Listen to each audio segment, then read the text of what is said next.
Hello friend, आप लोग कैसे हैं? आई होप डैट कि आप लोग सही होंगे। दोस्तों, इस वीडियो में मैं आपको फ्यूचर टेंस के एक्टिव वॉइस से पैसिव वॉइस बनाने के लिए बताऊंगी। दोस्तों, इससे पहले मैं पास्ट टेंस एवं प्रेजेंट टेंस ख़त्म कर दी हूँ। अगर नहीं देखे होंगे तो आपको वीडियो मिलेगा, आप देख लीजिएगा सर्च करके।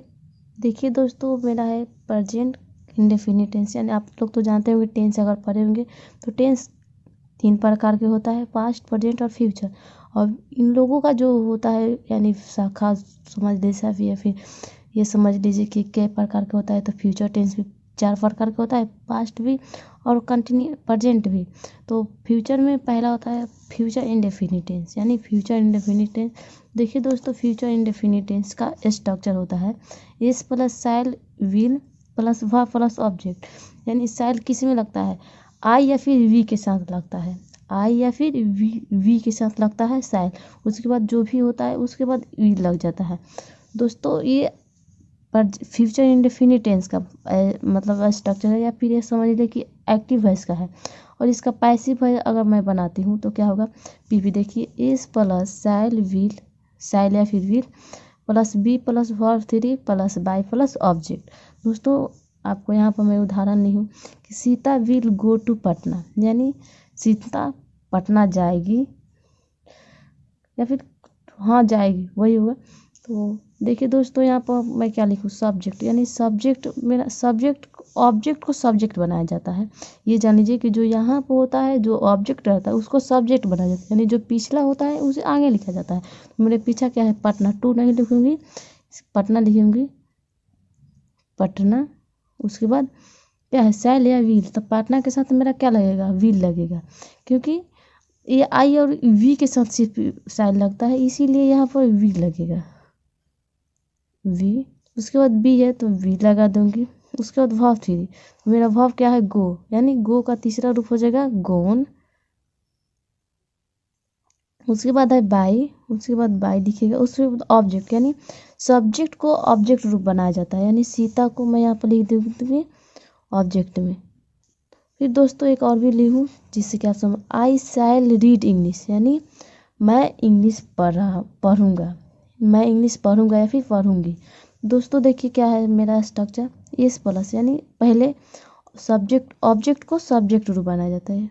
सुनिए ध्यान से, जो ऑब्जेक्ट है मेरा उसको सब्जेक्ट रूप बनाया जाता है, जो मतलब पीछे है उसे आगे लाया जाता है। तो इंग्लिश, इंग्लिश में लिख दूँगी आगे इंग्लिश। अब विल या फिर शैल, देखिए यहाँ पर कि शैल या विल।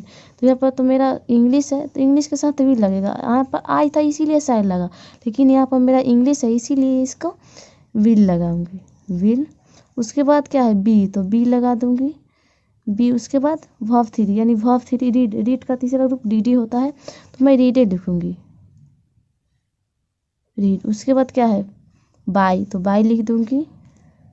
उसके बाद ऑब्जेक्ट, यानी सब्जेक्ट का ऑब्जेक्ट रूप। तो आई का ऑब्जेक्ट रूप क्या होता है? मी, तो मैं यहाँ पर मी लिख देती हूँ। आई होप कि आपको समझ में आएगा। दोस्तों यहाँ पर फिर लिखती हूँ फ्यूचर कंटिन्यूअस टेंस। यानी फ्यूचर का 4 होता है, तो फ्यूचर इंडेफिनिट हो गया, फ्यूचर कंटिन्यूअस टेंस लेती हूँ। तो फ्यूचर कंटिन्यूअस टेंस का बनाने का नियम रूल होता है एस प्लस शैल या विल प्लस वी, यहाँ पर बी प्लस या वर्ब 3। उसके बाद ऑब्जेक्ट, यानी शैल, शैल या विल। शैल किसके साथ? आई एवं वी के साथ लगता है।